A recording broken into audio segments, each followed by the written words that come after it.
She never told the billionaire CEO that she was pregnant with his secret twins. She vanished after one night. "I have 2 children you've never met." These 7 words shattered Roman Kingsley's world as he stared at the woman he'd been searching for over 6 years. The tech billionaire who commanded boardrooms with unwavering confidence now trembled before Ella Winters and the truth she had kept hidden. "Twins," he whispered, his voice breaking as he stared at the photo on her phone. "I have children. Twins."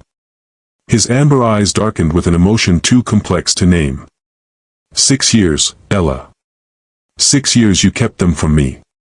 "I know," she acknowledged, the weight of her decision heavy in her voice. "I convinced myself I was doing what was best for everyone." "Best?" Anger flashed across his face as he gripped the edge of the table. "You stole years I can never get back. First steps, first words." His voice broke. "Do they even know I exist?" Welcome to Mr. Arden's Heart Stories, where we explore the deepest emotions of the human experience. If this is your first time here, I invite you to join our storytelling family by subscribing and hitting that notification bell. For my returning listeners, thank you for being here. Your presence means everything. Have you ever made a decision that seemed right at the time, only to question it with every passing year? Today's story explores what happens when fate forces us to confront the consequences of our choices. If you're ready for a journey of secrets, reunion, and redemption, whisper "I'm here" in the comments. Let me take you to a cozy mountain cabin where our story begins. The moment Ella Winters saw his face on the cover of Fortune magazine, her world stopped spinning. There he was, Roman Kingsley, founder of Kingsley Innovations and one of the most influential tech moguls in the country, staring back at her with those piercing amber eyes that hadn't changed in 6 years. 6 years since their passionate night together. 6 years since she disappeared without a trace. 6 years of raising their twins alone.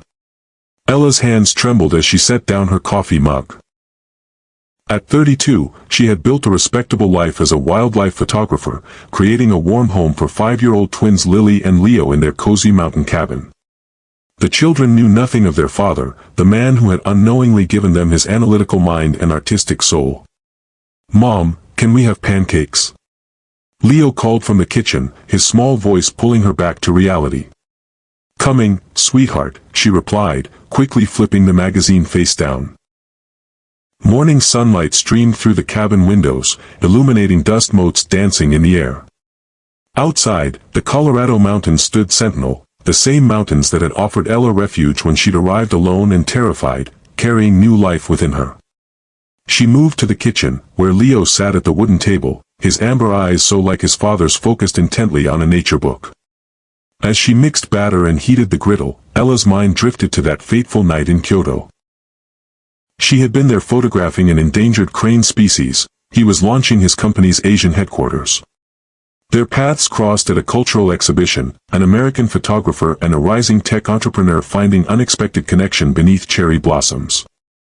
The memory was still vivid, the lantern-lit garden, the soft spring air fragrant with blossoms, the way Roman had looked at her as if seeing something no one else had ever noticed. "You capture what others miss," he had said, studying her photographs with genuine interest rather than polite conversation. The vulnerability in these creatures, their dignity. It's remarkable. They had talked for hours, 2 strangers connecting on a level that defied explanation. By midnight, they were walking along the Como River, sharing dreams and fears beneath a canopy of stars. By dawn, they had shared everything: hopes, vulnerabilities, passion. "Mom, you're burning the pancake," Leo observed, pulling her back to the present. "Oh." Ella quickly flipped the pancake, now sporting a charred edge. "Just how you like it, extra crispy," she teased, making Leo giggle. Lily bounded into the kitchen then, her dark curls wild from sleep, clutching her favorite stuffed fox. "I'm starving," she announced dramatically, climbing onto her chair. "I dreamed about pancakes all night." "What a coincidence," Ella smiled, setting plates before her children. "I must have read your mind." As the twins ate, Ella studied them with a familiar mixture of love and guilt. Leo, thoughtful and observant, always analyzing the world around him with those serious amber eyes. Lily, creative and expressive, approaching life with boundless enthusiasm. Both of them carrying pieces of Roman in ways that sometimes took her breath away. For one night, they had shared everything: dreams, fears, passion. By morning, Ella had made her decision. Roman was destined for greatness. A surprise pregnancy would derail everything. She slipped away before dawn, leaving no trace. She had convinced herself it was the right choice. Roman had spoken passionately about Kingsley Innovations' future, the revolutionary technology he was developing, his 5-year expansion plan. A pregnancy, especially with a woman he'd just met, would have been a complication he didn't need. At least, that's what she told herself as she left his hotel room in the pre-dawn hours, her heart breaking with each silent step. 2 months later, the double heartbeats on the ultrasound changed everything. Twins, the doctor had said, smiling at the monitor. Congratulations. Ella had stared at the screen, at the 2 tiny fluttering hearts, and wept from fear, from joy, from the overwhelming realization that she would never be alone again. Now, the magazine announced Roman's revolutionary new project, an artificial intelligence platform that could predict environmental changes and protect endangered ecosystems. The irony wasn't lost on her. The man who had unknowingly fathered her children was creating technology that aligned perfectly with her life's work. And according to the article, he would be in Boulder next week, just 30 minutes from her cabin, to launch the platform's pilot program. After 6 years of careful distance, fate was bringing Roman Kingsley directly into her path. "Mommy, can we go to the meadow today?" Lily asked, maple syrup glistening on her chin. "I want to see if the deer babies are there." "Fawns," Leo corrected automatically. "Baby deer are called fawns." "I know that," Lily retorted. "But they're still babies." Ella smiled at their banter, grateful for the distraction from her tumultuous thoughts. "Yes, we can go to the meadow. But first, let's clean up these dishes, and you both need to brush your teeth." As the twins raced upstairs, Ella's gaze drifted back to the magazine lying face down on the counter. She picked it up, studying Roman's face. Success had hardened his features somewhat, adding a sharpness to his jawline, a certain guardedness to his eyes. But she could still see traces of the man who had looked at her photographs with such genuine appreciation, who had shared his dreams under cherry blossoms. What would he say if he knew about Leo and Lily? Would he be angry? Hurt?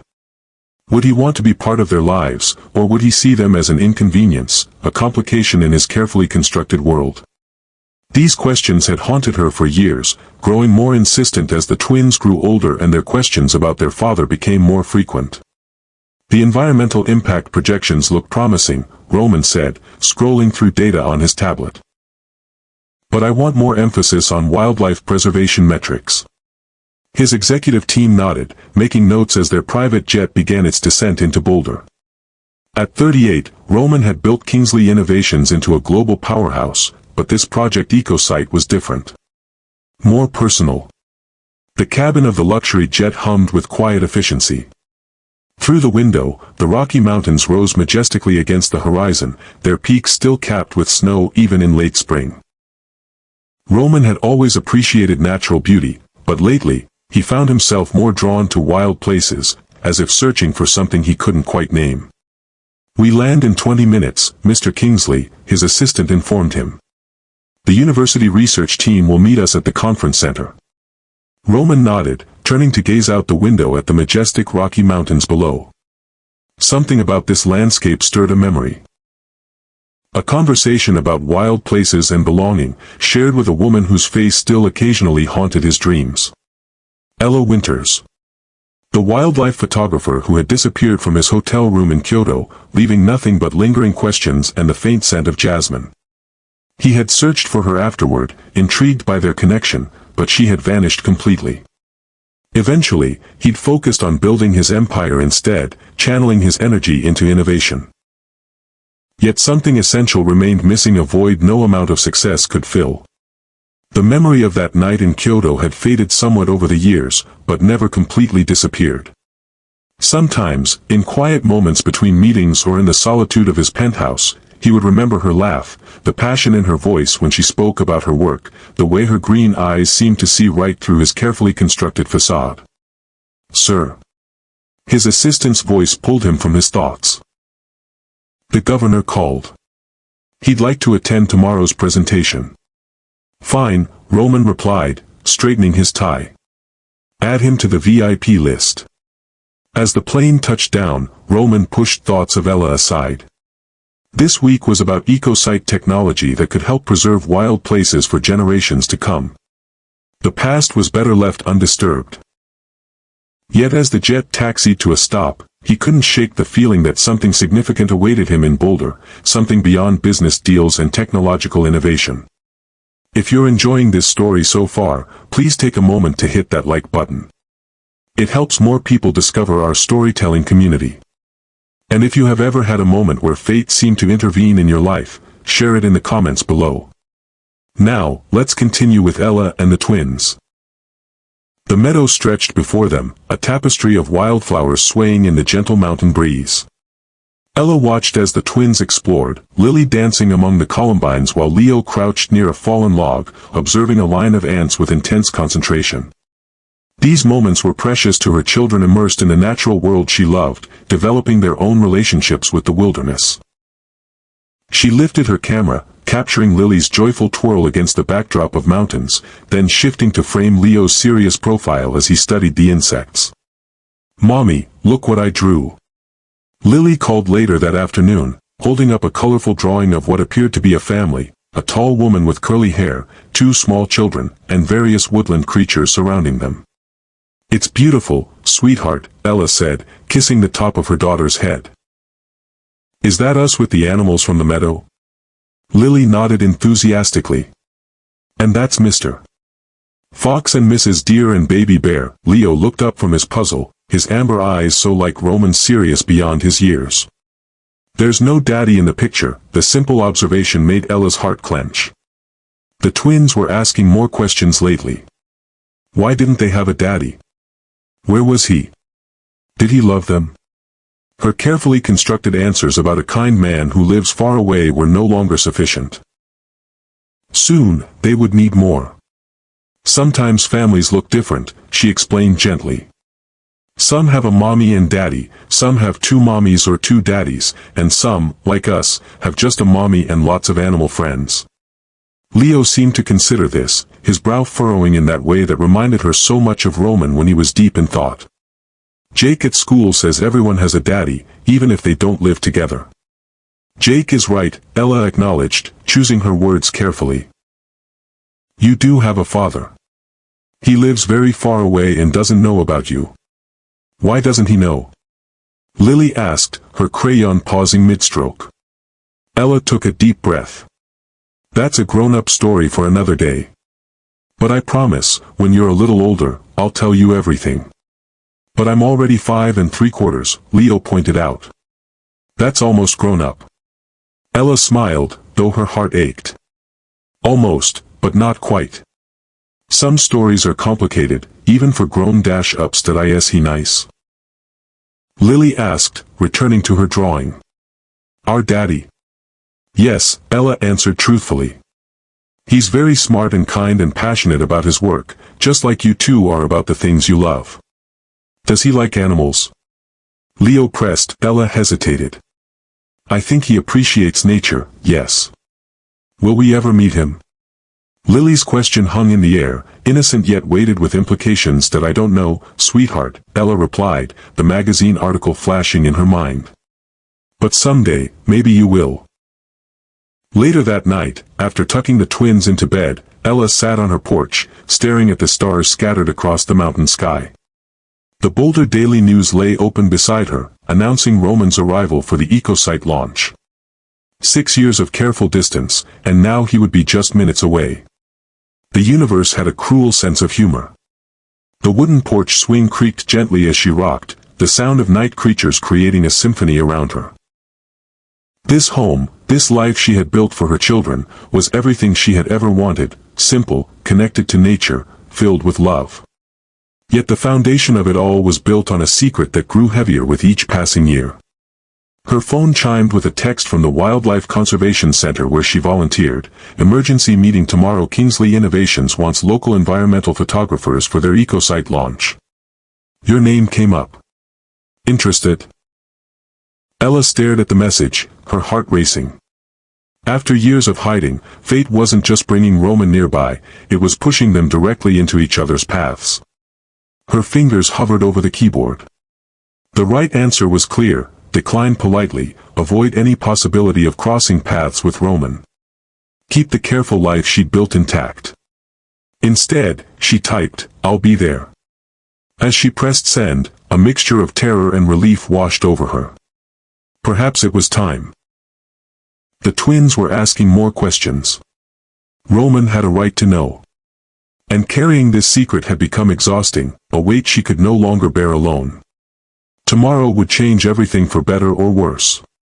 The morning dawned clear and bright, the kind of perfect Colorado day that usually filled Ella with joy. Today, however, anxiety knotted her stomach as she prepared the twins for school. "Why can't we come with you to your meeting?" Lily asked as Ella braided her hair. "Because it's during school hours," Ella explained. "And Mrs. Martinez is expecting you both for the nature walk today, remember? Will you take pictures of animals?" Leo asked, carefully packing his lunchbox. "Maybe," Ella replied. "It's more of a meeting about taking pictures, not actually taking them today." After dropping the twins at school, Ella drove toward Boulder, her hands gripping the steering wheel so tightly her knuckles turned white. She had chosen her outfit carefully, professional but not too formal, a sage green blouse that brought out her eyes, dark jeans, and boots. Her camera bag sat on the passenger seat, a comforting presence. The conference center loomed ahead, its modern architecture a stark contrast to the natural beauty surrounding it. Ella parked, taking a moment to compose herself before exiting the car. She could still turn around, make an excuse, avoid this collision course with the past. Instead, she grabbed her camera bag and walked toward the entrance, each step feeling both inevitable and impossible. Inside, the center buzzed with activity. Staff arranged chairs, technicians tested equipment, and small groups of people clustered in conversation. Ella spotted the wildlife conservation team near a display area and headed toward them, scanning the room nervously for any sign of Roman. "Ella. Thank goodness you're here," said Margaret, the center's director. Kingsley Innovation specifically requested local wildlife photography for their presentation backdrop. "Your work with the endangered lynx population would be perfect." "Happy to help," Ella replied, her voice steadier than she felt. "What exactly do they need?" As Margaret explained the requirements, Ella began arranging her photographs on the display board, her back to the main entrance. She was so focused on the task that she didn't notice the sudden hush that fell over the room, the subtle shift in energy that signaled the arrival of someone important. "Ella," the voice froze her in place. Deep, familiar, with a hint of disbelief. She knew without turning who stood behind her. 6 years dissolved in an instant. Slowly, she turned, coming face to face with Roman Kingsley. He looked both exactly as she remembered and completely different, more distinguished, more guarded, his amber eyes widening with shock as they met hers. "Roman," she said softly, his name feeling strange on her lips after so long. "I thought you'd be arriving tomorrow. You knew I was coming?" he asked, confusion mingling with the shock of seeing her. "It's been in all the local papers," she replied, her composure returning. "Congratulations on EcoSite. It's remarkable work." Roman studied her face, searching for answers to 6-year-old questions. Roman studied her face, searching for answers to 6-year-old questions. "You disappeared in Kyoto. Not even a goodbye." Ella glanced around, aware of curious onlookers. Several staff members had paused their work, watching the interaction between the famous CEO and the local photographer with undisguised interest. "This isn't the place for that conversation." "Then where?" Roman asked, an edge to his voice. "Because I'm not letting you vanish again without an explanation." The intensity in his gaze made her breath catch. This was the Roman she remembered, direct, unwavering, with that same magnetic presence that had drawn her to him in Kyoto. But now there was something else there too, a hardness, perhaps even hurt, that hadn't existed before. Their standoff was interrupted by Roman's assistant, a sleek woman in an impeccable suit who approached with practiced efficiency. "Sir, the governor has arrived early. He's asking to speak with you." Roman didn't take his eyes off Ella. "Tell him I'll be there in 5 minutes." When his assistant left, he continued, "We need to talk. Dinner tonight." It wasn't a question, but Ella nodded anyway. "There's a quiet place near Chautauqua Park. 8 o'clock. "I'll find you," he replied, his tone making it clear this wasn't optional. As Roman walked away, Ella's hands trembled so badly she had to clasp them together. In less than 12 hours, she would have to tell Roman Kingsley that he was the father of 5-year-old twins he never knew existed. "Friend of yours?" Margaret asked, appearing at Ella's side with raised eyebrows. "Old acquaintance," Ella managed, turning back to the display board. "From my time in Japan, must have been some acquaintance," Margaret observed. "I've never seen Roman Kingsley look rattled before." Ella focused on arranging her photographs, grateful for the task that kept her hands busy while her mind raced. The rest of the afternoon passed in a blur. She completed the display, attended the briefing about tomorrow's presentation, and somehow maintained a professional demeanor despite the storm raging inside her. By the time she picked up the twins from school, her nerves were frayed to breaking point. "Mommy, you look tired," Leo observed as they drove home. "Are you sick?" "No, sweetheart, just a busy day," she assured him, meeting his concerned gaze in the rearview mirror. "Did you see any cool animals?" Lily asked. "Not today. Just a lot of people talking about animals," Ella replied, forcing a smile. "How was the nature walk?" As the twins chattered about their day, Ella's mind kept returning to Roman's face when he first saw her, the shock, the intensity, the unspoken questions. What would that face look like when she told him about Leo and Lily? Would shock turn to anger? Disbelief? Rejection? At home, she called her neighbor, Mrs. Hernandez, who often watched the twins when Ella had evening assignments. "Of course I can take them," the older woman agreed warmly. "Carlos will be thrilled. He's been wanting to show Leo his new telescope." "Thank you," Ella said, relief evident in her voice. "I shouldn't be too late." After preparing dinner for the twins and helping them with their bedtime routine, Ella stood in front of her closet, suddenly uncertain. What did one wear to tell a billionaire he had 5-year-old twins? Nothing in her wardrobe seemed appropriate for such a momentous conversation. She finally settled on a simple dress in deep blue, not too casual, not too formal. As she applied minimal makeup, her hands still trembling slightly, she rehearsed what she would say, how she would explain her decision, how she would introduce the concept of the twins. No scenario she imagined ended well. The restaurant was nestled against the foothills, its patio offering views of the Flatirons bathed in sunset light. Ella arrived early, choosing a secluded corner table. The hostess, recognizing her as a semi-regular, smiled warmly. "Special occasion tonight?" she asked, noting Ella's dress and the unusual absence of her children. "Just a meeting," Ella replied, unable to elaborate further. As she waited, nursing a glass of water, Ella watched the sunset paint the Flatirons in shades of gold and rose. The beauty that usually calmed her did nothing to ease the knot in her stomach. Roman arrived precisely at 8, his commanding presence drawing glances from other diners. In dark jeans and a simple button-down, he looked more like the man she'd met in Kyoto than the polished CEO from magazine covers. He spotted her immediately, making his way to her table with purposeful strides. "You came," he said, taking the seat across from her. "Did you think I wouldn't?" she asked. "You disappeared once before," he pointed out, a hint of bitterness in his tone. "It seemed possible you might do it again." The server appeared, saving Ella from responding immediately. They ordered sparkling water for her, whiskey for him, and fell into an uncomfortable silence after the server departed. "You look well," Roman finally said, his amber eyes studying her intently. "So do you," she replied. "Success suits you." "Does it?" A hint of bitterness colored his tone. "I have everything I thought I wanted, yet something has always felt missing." The server brought their drinks, providing a momentary reprieve from the tension. Ella took a sip of her water, gathering courage for what was to come. "Why did you leave, Ella?" Roman finally asked, cutting to the heart of the matter. "That night in Kyoto I thought we connected on a level I'd never experienced before. That we did," she admitted, tracing the rim of her water glass. "That's precisely why I left."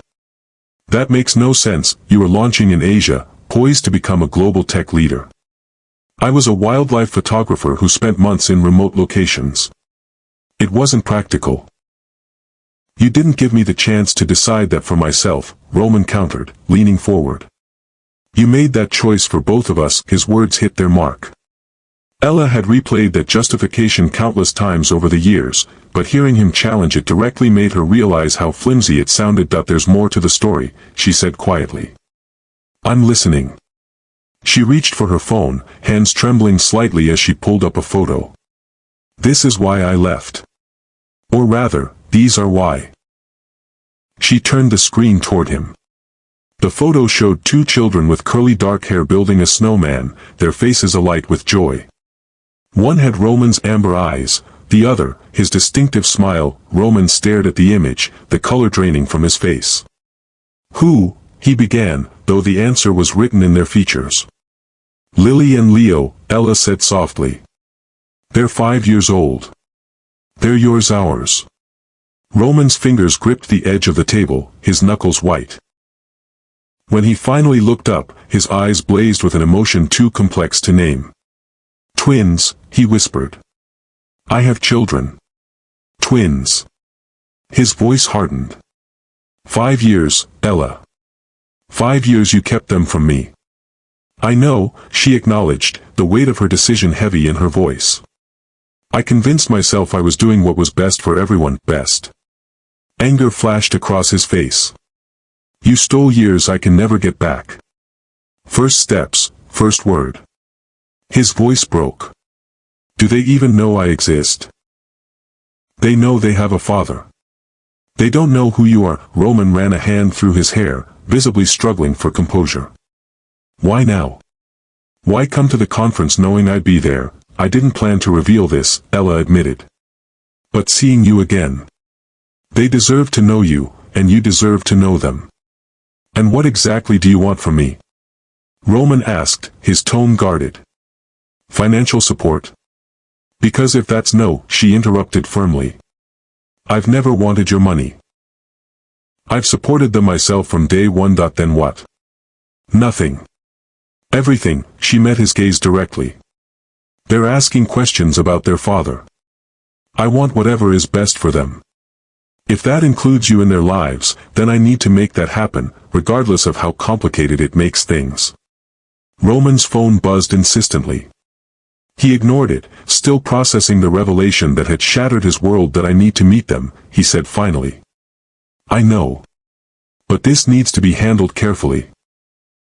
They're children, not a business acquisition." His eyes flashed. "Don't presume to lecture me on how to approach the children you've hidden from me for 5 years. Ella flinched at the justified anger in his voice. "I'm sorry. Truly.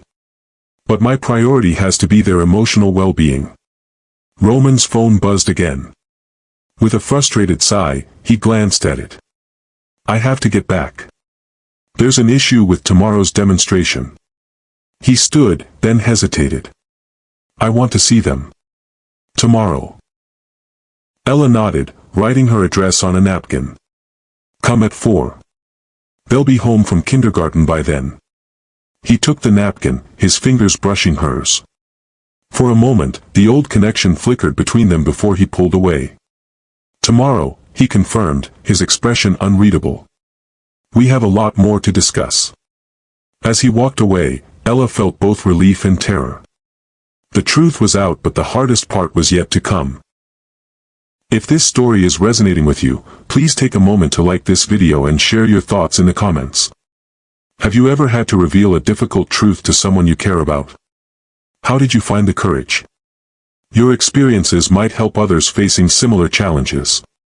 Now, let's continue with Ella as she prepares to introduce the twins to their father. The drive home felt surreal.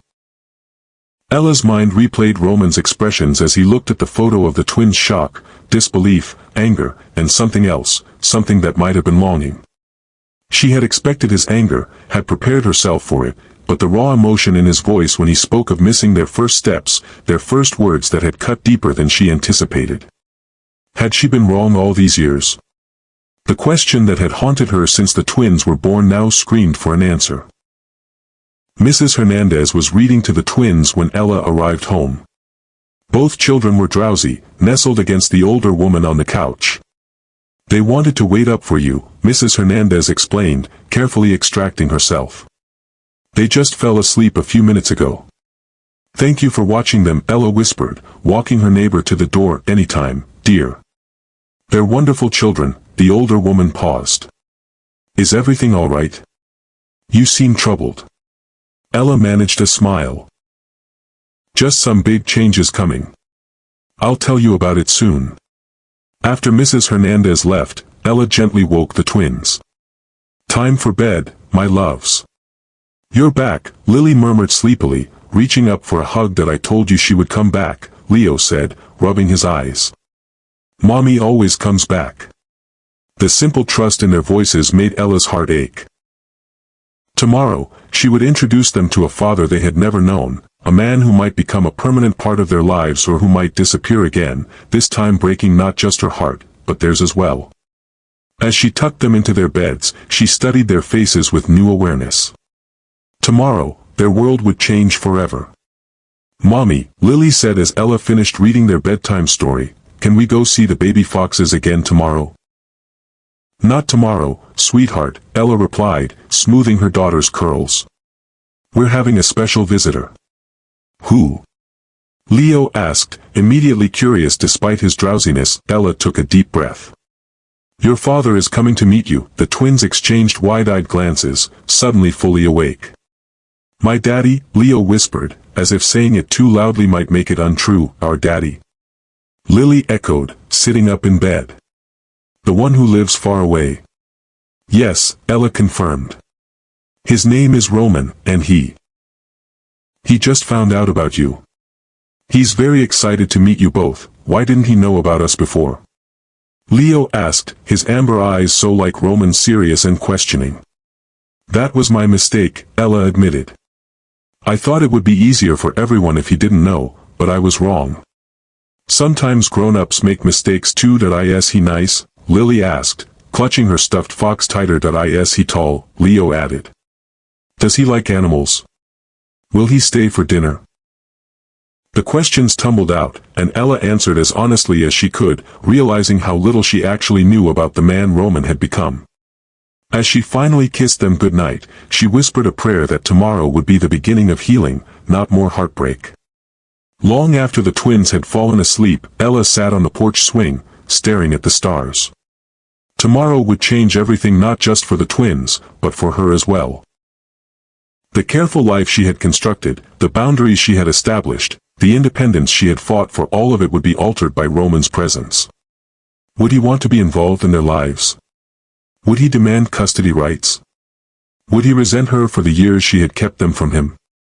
The questions swirled in her mind, keeping sleep at bay until the eastern sky began to lighten with the first hints of dawn.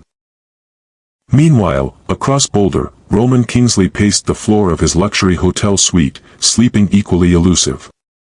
His mind raced with the implications of Ella's revelation, with the image of two small faces that carried his features, with the knowledge that somewhere in these mountains, his children were sleeping, unaware that their world was about to change. He had children.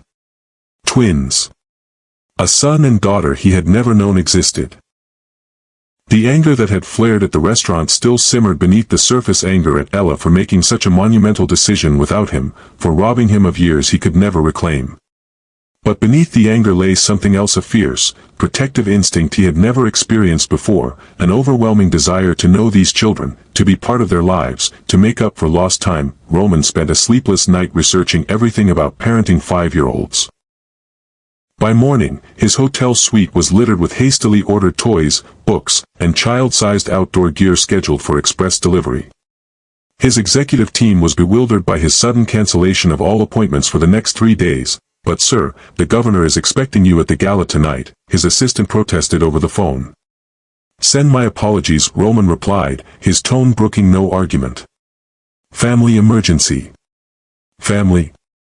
she repeated, confusion evident in her voice. As far as she knew, Roman Kingsley had no family, no wife, no children, no close relatives. His complete dedication to Kingsley Innovations was legendary. "Yes, family," he confirmed. "I'll explain later. Just clear my schedule." After ending the call, Roman stood at the window, watching the morning light illuminate the mountains. Somewhere out there were his children Leo and Lily. Their names felt strange yet precious on his tongue as he whispered them aloud. What would they be like? Would they be shy? Outgoing? Would they look at him with curiosity or fear? Would they accept him, or would they resent this stranger suddenly appearing in their lives? And what about Ella? The anger he felt toward her was justified, he believed, but complicated by the undeniable fact that she had raised their children alone, had created what appeared to be a loving, stable home for them. The children in the photo had looked happy, healthy, loved.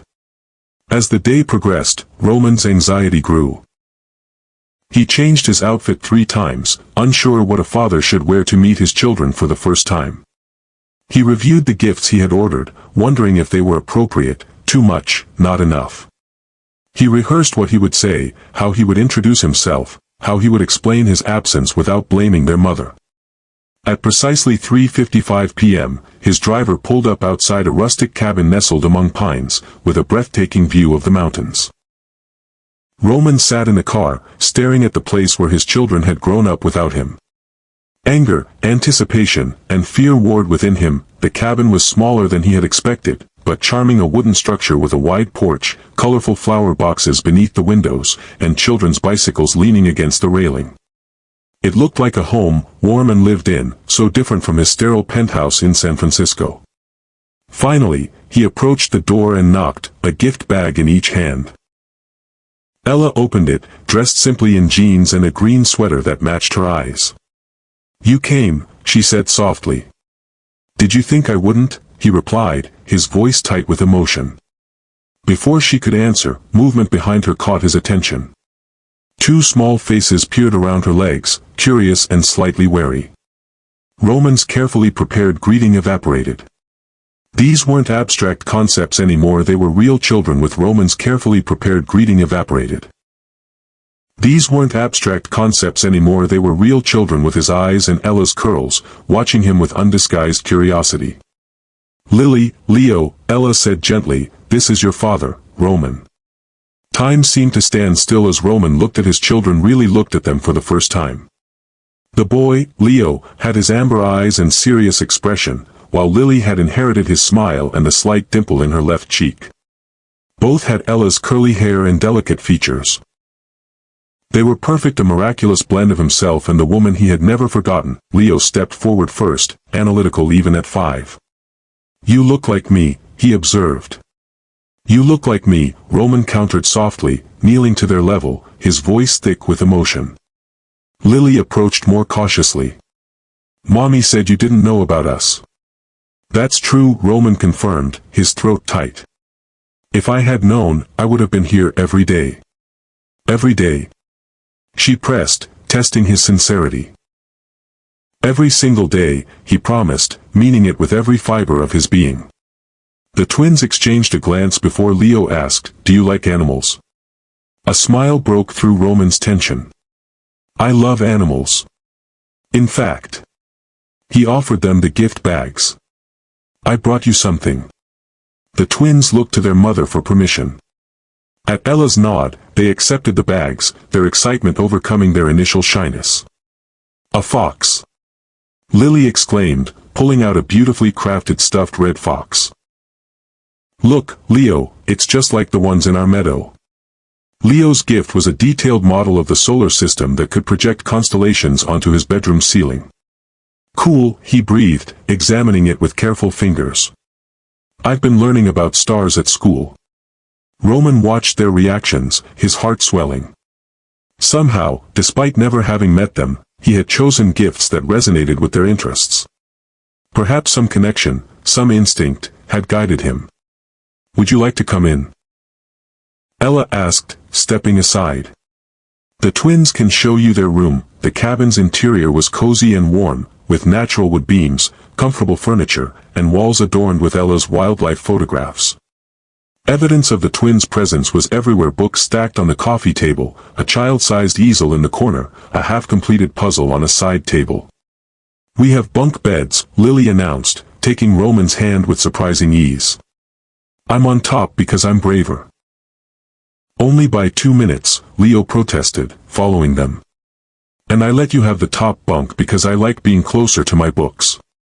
Roman allowed himself to be led through the cabin, acutely aware of Ella following behind them, her expression a mixture of anxiety and hope. The twins' bedroom was painted a soft blue, with glow-in-the-dark stars on the ceiling and bookshelves overflowing with children's books. Artwork clearly the twins' creations decorated the walls. "This is my collection," Leo said, showing Roman a shelf of rocks, pine cones, and other natural treasures. "I'm going to be a scientist when I grow up, and I'm going to be an artist," Lily declared, pointing to her drawings. "Or maybe a vet. Or maybe both." "Both sounds perfect," Roman said, his voice still not quite steady. "You can be anything you want to be." As the twins showed him their treasures, Roman caught glimpses of their personalities: Leo's thoughtfulness, Lily's exuberance, the bond between them that seemed almost telepathic at times. They were extraordinary, these children he had helped create but had not helped raise. The thought brought a fresh wave of grief for the years he had missed, tempered by gratitude that they existed at all, that they were healthy and happy, that they were welcoming him into their lives with such openness. "Would you like to stay for dinner?" Ella asked when they returned to the living room. "Nothing fancy, just pasta that I'd love to," Roman replied, unable to tear himself away from his newfound family. Dinner was a surprisingly comfortable affair. The twins chattered about school, their friends, the animals they had seen in the meadow. They asked Roman questions about where he lived, what he did, whether he had pets. He didn't, but found himself promising to consider it. Ella remained mostly quiet, watching the interaction with cautious optimism. After dinner, as the twins helped clear the table, a routine they clearly took pride in, Roman found himself alone with Ella in the kitchen. "They're amazing," he said quietly, watching Leo carefully stack plates while Lily collected silverware. "You've done an incredible job with them." "Thank you," Ella replied, her voice equally soft. "They make it easy to be a good parent." "I want to be part of their lives," Roman stated, his tone leaving no room for negotiation. "I've missed 5 years. I won't miss any more." Ella nodded, having expected this. "We'll need to figure out how that works. They have school, friends, and activities here." "I understand that. I'm not suggesting uprooting them." Roman hesitated. "But I want regular time with them. And I want them to know my home too." Before Ella could respond, the twins returned to the kitchen, effectively ending the conversation. "Can we show Roman the meadow tomorrow?" Lily asked, looking between her parents. "The baby foxes might be out." "If Roman isn't too busy," Ella hedged, glancing at him. "I'm not busy," he assured them. "I'd love to see your meadow." "And can you stay for pancakes?" Leo added. "Mom makes the best pancakes." Roman's heart construction acted at the casual invitation, at how quickly these children were making space for him in their lives. Pancakes sound perfect. As the evening wound down, the twins grew drowsy. Roman found himself included in their bedtime routine, listening as Ella read a story, watching as the twins brushed their teeth, even being invited to tuck them in. "Will you be here when we wake up?" Leo asked as Roman pulled the covers up to his chin. "Not in the morning," Roman replied honestly. "But I'll come back for pancakes and to see the meadow." "Promise?" Lily called from the top bunk. "That I promise," Roman said, the words feeling sacred. "I'll always come back." After the twins were asleep, Roman and Ella sat on the porch, the mountain night spread before them. Stars glittered overhead, more brilliant than any Roman had seen in years. "That I'm still angry," he admitted, breaking the silence. "I can't pretend I'm not. That I know," Ella acknowledged. You have every right to be. But I'm also grateful, he continued. They're incredible, Ella. And they're happy, secure. You've given them that. Ella's eyes glistened in the dim porch light. I've tried my best. That I want to do this right, Roman said. For them. I don't want our issues to affect them. Neither do I. So we figure it out. Together. He turned to face her fully. I'm not going anywhere, Ella. I'm going to be part of their lives. That means we need to find a way to co-parent effectively, regardless of how we feel about each other. Ella nodded, recognizing the truth in his words. It won't be simple. Your life is in San Francisco. Ours is here. I can work from anywhere, Roman replied. And I have a jet. Distance doesn't have to be an insurmountable obstacle. As they discussed logistics, visits, holidays, communication, Roman felt a strange mixture of emotions. The anger was still there, but alongside it grew something else: respect for the woman Ella had become, for the mother she was to their children. When he finally left, promising to return for pancakes and the meadow expedition, Roman felt both exhausted and exhilarated. In the space of 24 hours, his life had completely transformed. He was no longer just Roman Kingsley, tech billionaire. He was a father. Leo and Lily's father. The title felt both terrifying and more precious than any he had ever held. If you're finding value in this story, please take a moment to hit that like button and subscribe to Mr. Arden's Heart Stories. Your support helps our storytelling community grow. Now, let's see how Roman adapts to his new role as a father. The next few days passed in a whirlwind of discovery. Roman canceled his return to San Francisco, extending his stay in Boulder indefinitely. The EcoSite launch proceeded without him, his team stepping up admirably in his absence. For the first time in his career, Roman put someone ahead of Kingsley Innovations. The Meadow expedition revealed a new side of the twins. In their natural element, they bloomed, Lily dancing through wildflowers, Leo explaining the ecosystem with surprising knowledge for a 5-year-old. They showed Roman their secret spots: a hollow tree that served as a fairy house, a sun-warmed rock perfect for lizard watching, a bubbling stream where they sailed leaf boats. Roman, who had spent years in boardrooms and tech labs, found himself crawling through underbrush to glimpse a fox den, wading in a shallow creek to catch and release tadpoles, lying on his back in grass to identify cloud shapes.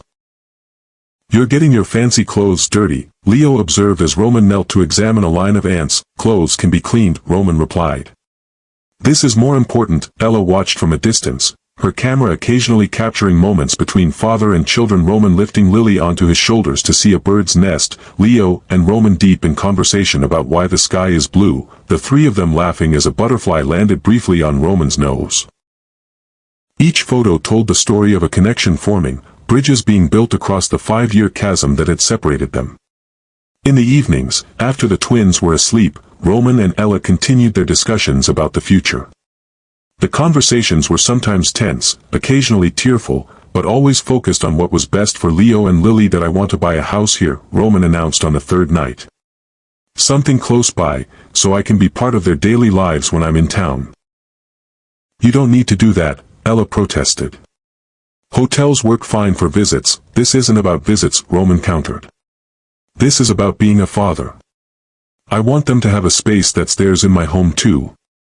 A place where they feel they belong with me. Ella couldn't argue with his reasoning, though the idea of Roman establishing a permanent presence in their community and their lives was both reassuring and unsettling.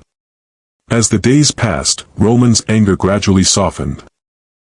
It didn't disappear, perhaps it never would completely, but it was tempered by the joy of knowing his children, by witnessing the life Ella had created for them, by understanding that her decision, while wrong in his view, had not been made maliciously. On his 5th day in Boulder, Roman received an urgent call from his executive team.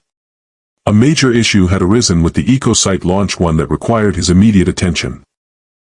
I have to go back to San Francisco, he told Ella that evening, regret evident in his voice.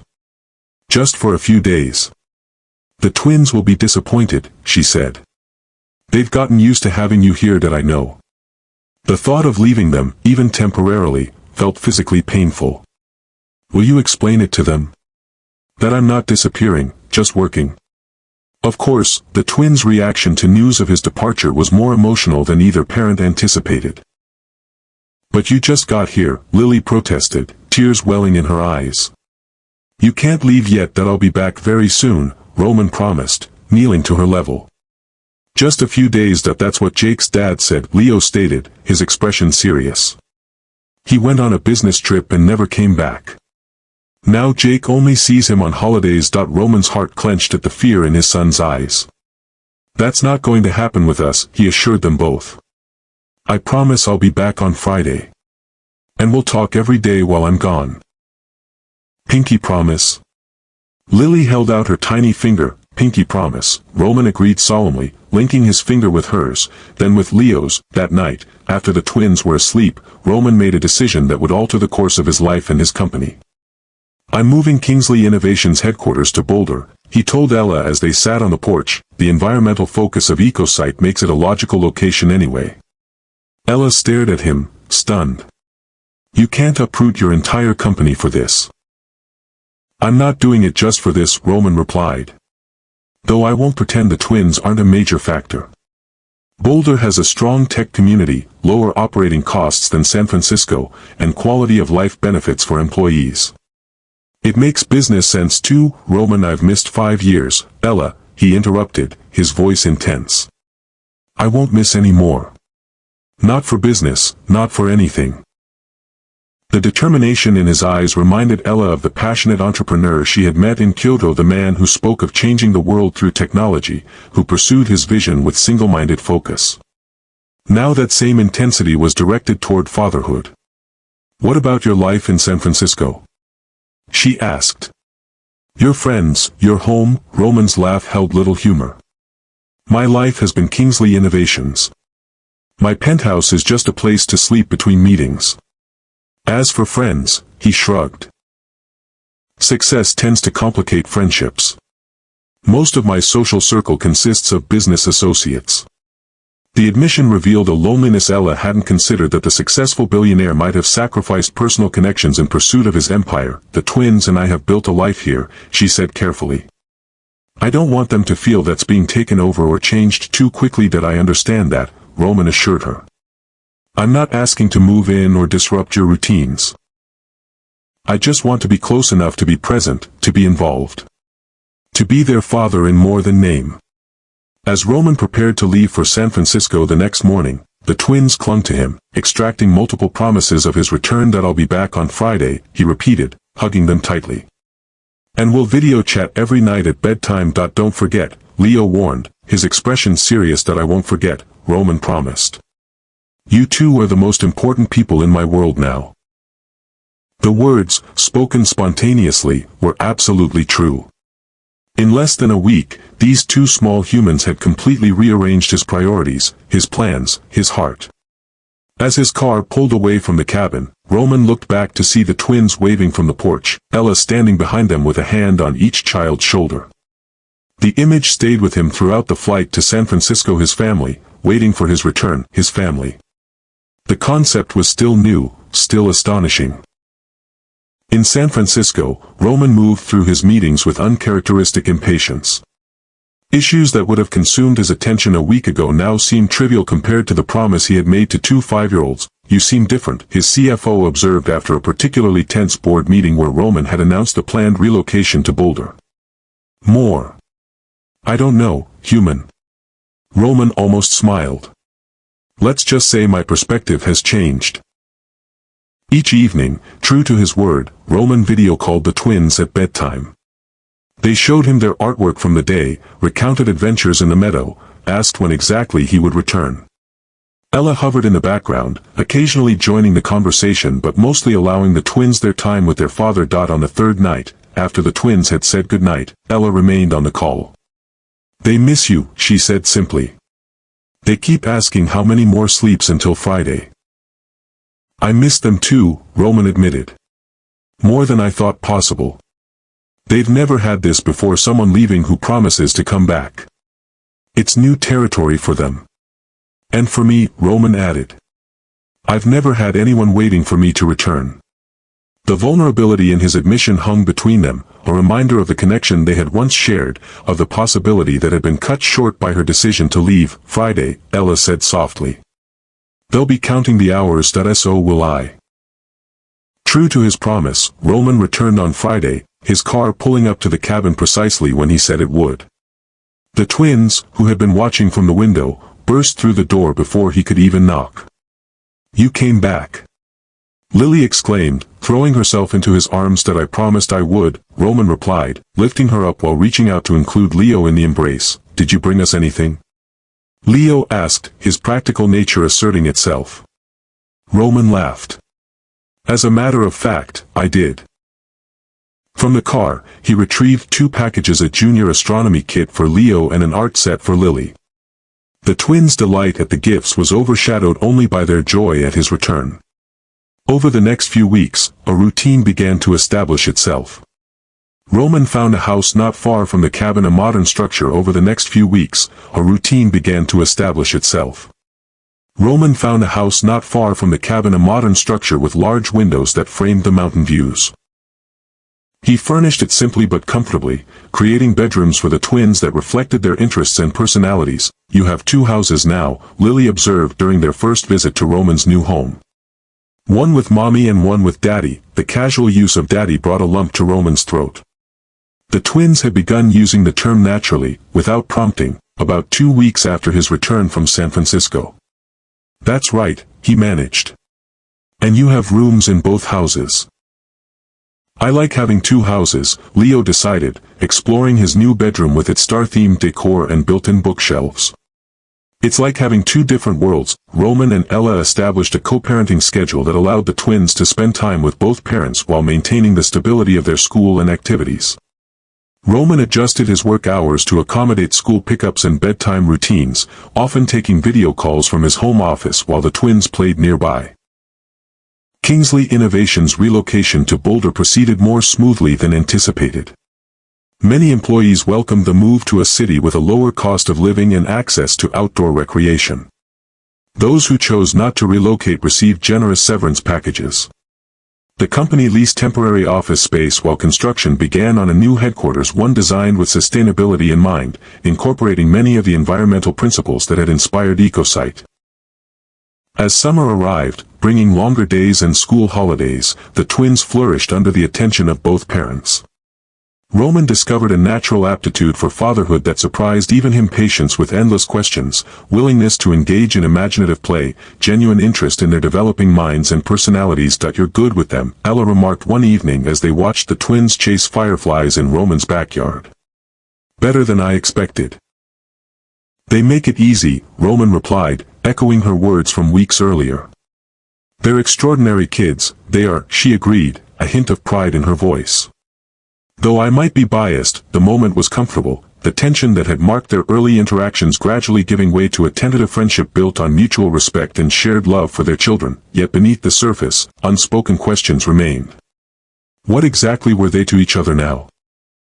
Co-parents, certainly, but was there still something more, some echo of the connection that had brought them together in Kyoto? Roman found himself watching Ella when she wasn't looking, the way she laughed with the twins, the gentle authority in her voice when setting boundaries, the passion that animated her features when she spoke about her photography.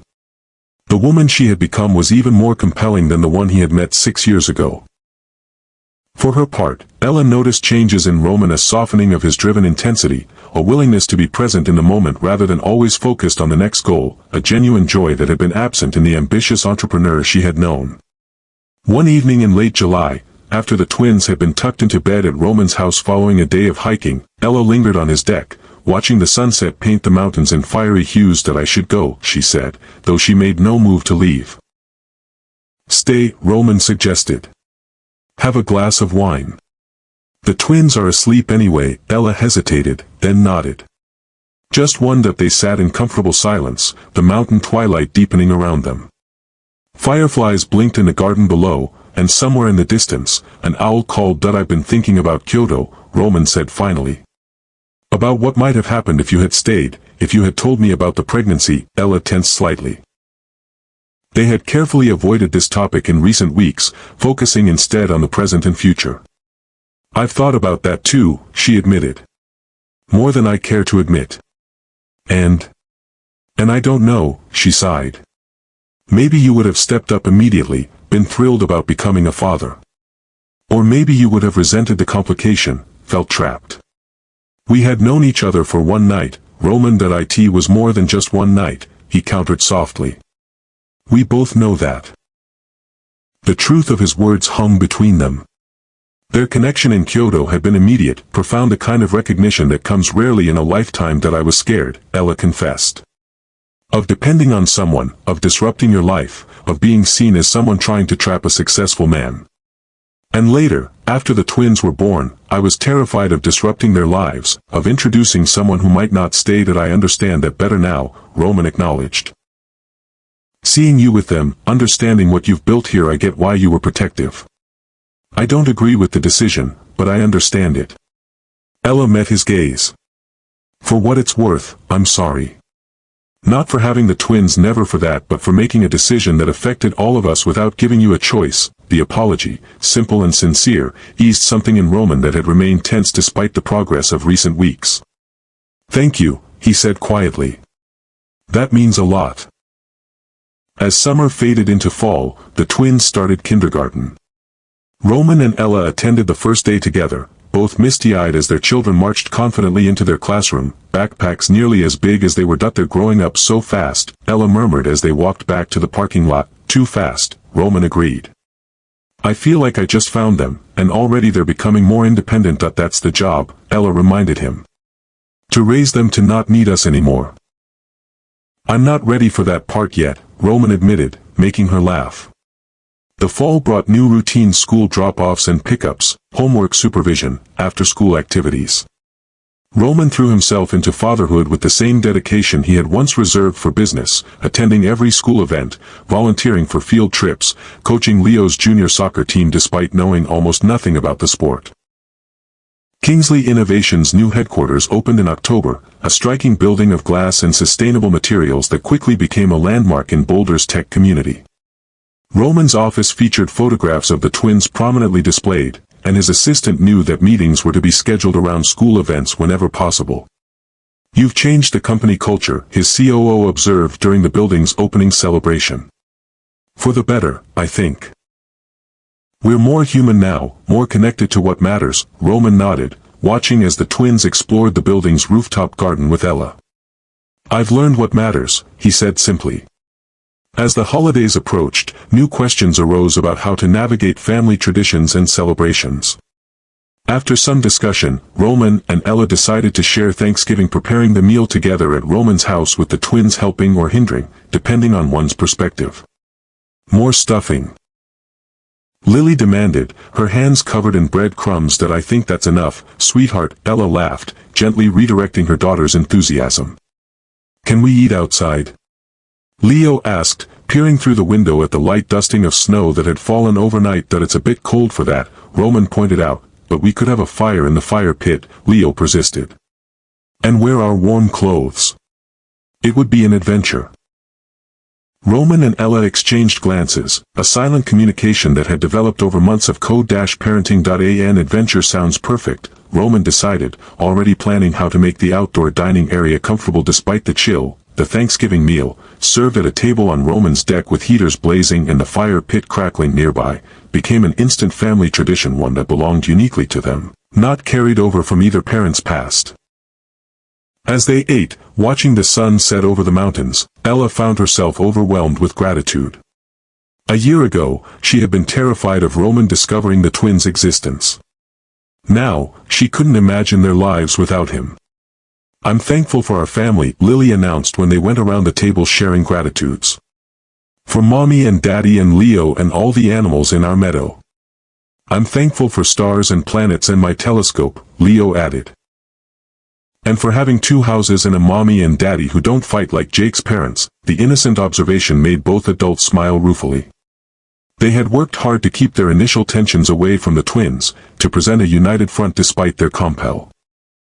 I capped history. I'm thankful for second chances, Roman said when his turn came, his gaze meeting Ella's across the table. And for the 2 amazing people who made me a father. I'm thankful for truth, Ella said softly. And for the family we're building, day by day.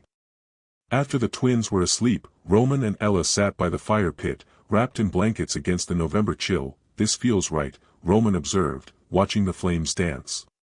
"The four of us, figuring it out together. It does," Ella agreed.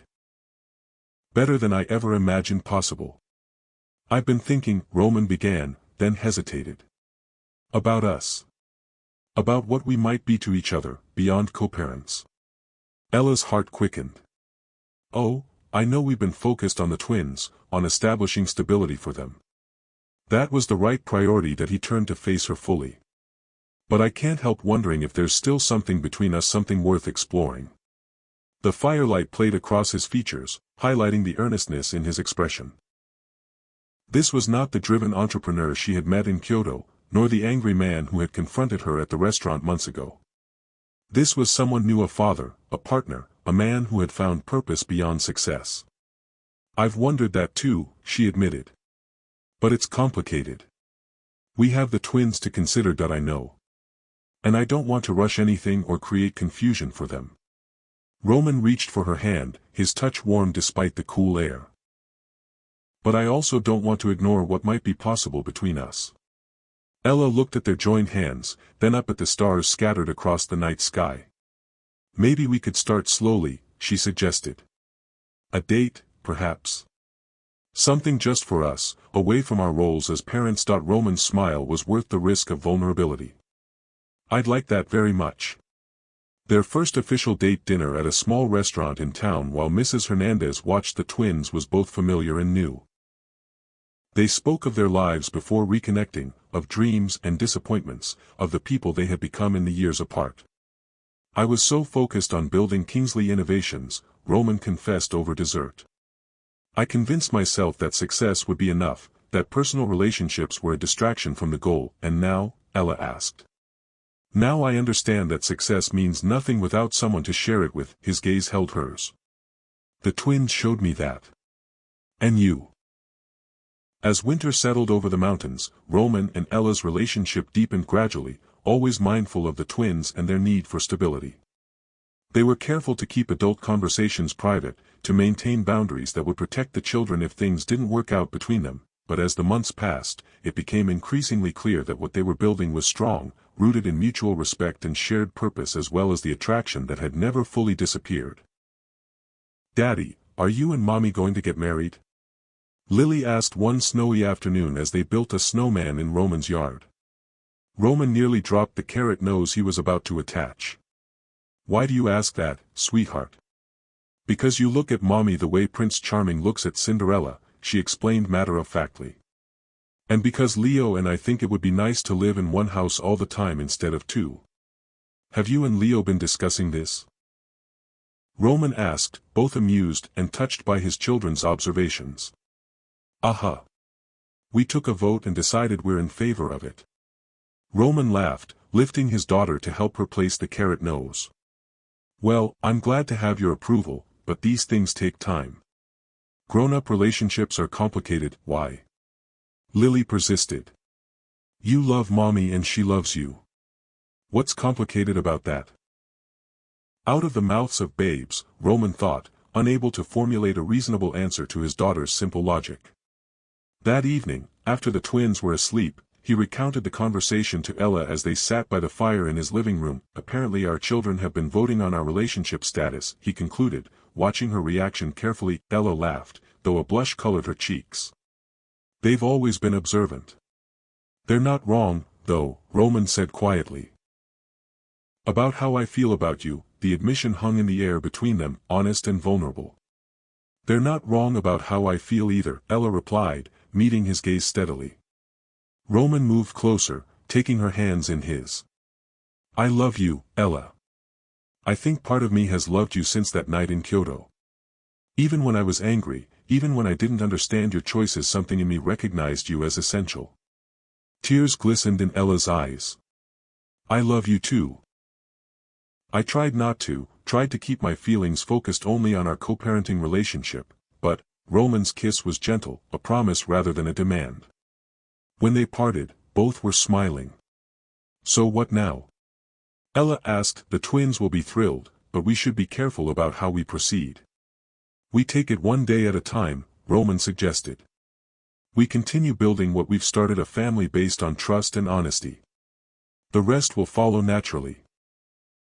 As spring returned to the mountains, bringing new growth and possibility, the family they had created continued to evolve. The twins thrived, secure in the love of both parents. Roman and Ella's relationship deepened, strengthened by the foundation of co-parenting they had established. One evening in early May, almost exactly a year after Roman had discovered the twins' existence, the family hiked to their meadow. Wildflowers carpeted the ground, and the air was sweet with the scent of new growth. "Race you to the big rock." Leo challenged his sister, and they were off, running through the flowers with the boundless energy of childhood. Roman took Ella's hand as they followed at a more sedate pace. "Happy?" he asked. "Very," she replied, squeezing his fingers. "You, more than I ever thought possible." He paused, watching the twins who had reached the rock and were now pointing excitedly at something beyond it, probably the fox family that had denayed nearby. "I was thinking about that night in Kyoto recently. Ella looked up at him curiously, "about how random it seems that we would both be at that exhibition, that we would connect so immediately, that one night would change our lives so completely. It doesn't feel random to me," Ella said softly. "It feels like exactly what was supposed to happen, even with all the detours and complications." Roman nodded, understanding what she meant. "I used to believe that success was about control, planning every detail, eliminating variables, staying focused on the goal. But the best things in my life have come from moments I couldn't control or predict, like twins." Ella teased gently. "Like twins," he agreed with a smile. "And like falling in love with their mother. Twice." As they reached the rock where the twins waited impatiently, pointing out the fox kits playing near their den, Roman felt a sense of completion he had never experienced before. His life had taken an unexpected turn, leading him to a place he never could have planned or predicted, and it was perfect. If this story has touched your heart, please take a moment to like, subscribe, and share. Your support means everything to our storytelling community.